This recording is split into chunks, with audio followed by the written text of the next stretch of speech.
সাধারণত পুরুষরা যদি নারীদের জিজ্ঞেস করে কি হয়েছে, তাহলে দেখা যায় তারা এই কথাটি বেশি বলে, না কিছু না। আর এই প্রশ্নটা পুরুষরা তখনই করে যখন স্ত্রী কোনো কারণে মন খারাপ করে থাকে। উদাহরণত সে কিছু কিনতে চাইছে, আপনি মুখের ওপর বলে দিলেন এখন না। কোথাও একটু বেড়াতে যেতে চাইছে, আপনি কোনো ধরনের গ্রহণযোগ্য কারণ দর্শানো ছাড়াই যেতে চাইলেন না।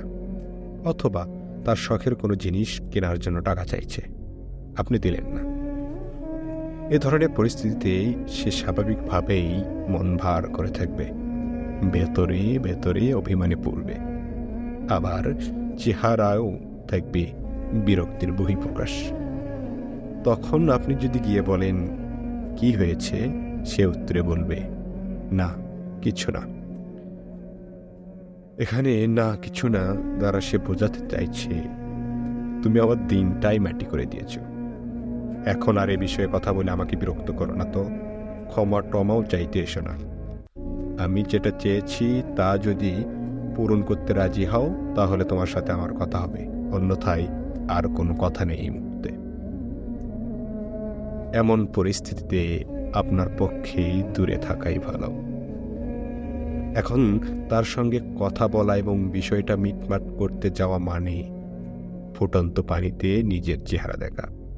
ওই যে কথায় আছে না, পানি যখন গরম হয়ে ফুটতে থাকে তখন তাতে নিজের চেহারা দেখতে চেও না, ঠান্ডা হওয়া পর্যন্ত অপেক্ষা করো, তখন ইচ্ছে মতো নিজের চেহারা দেখতে পারবে।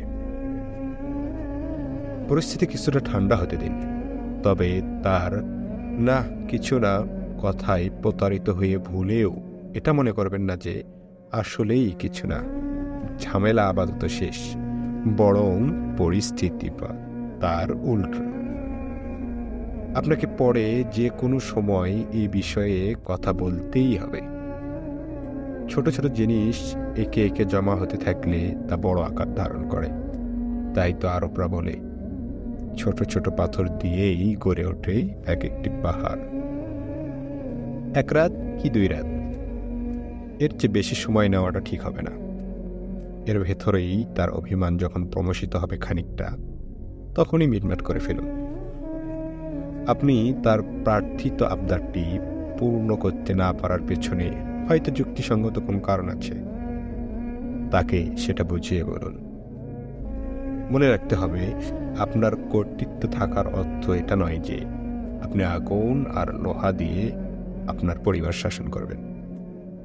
তাই পরিস্থিতি স্বাভাবিক হলে আপনি তার হাত ধরে বলবেন তার মন রক্ষা করাটাও আপনার জন্য গুরুত্বপূর্ণ। তার দুঃখ আপনার সহ্য হয় না, তার দুঃখ আপনার সহ্য হয় না। তার আবদারটি পূর্ণ করতে না পারায় আপনার খারাপ লেগেছে, তবে এই কারণেই পূর্ণ করতে পারছেন না বা পারেননি। তারপর কারণগুলো একে একে তাকে ব্যাখ্যা করে শোনাতে থাকুন, আর বলুন সে আনন্দিত হয় এমন যে কোনো কাজ করতেই আপনি সর্বক্ষণ প্রস্তুত থাকেন, কিন্তু পরিস্থিতি ও সাধ্য সবসময় অনুকূলে থাকে না বলে কখনো কখনো পেরে ওঠেন না। কিন্তু আবদারটি পূর্ণ করতে না পারার পক্ষে যদি কোনো যুক্তি দেখাতে না পারেন আর মনে করেন যে নিজেকে পুরুষ প্রমাণ করতেই তার আবদারটি আপনি পূর্ণ করেননি, তাহলে আমি বলবো সত্যিকার পুরুষত্ব কি জিনিস আপনি সেটা আগে বোঝুন ভালো করে।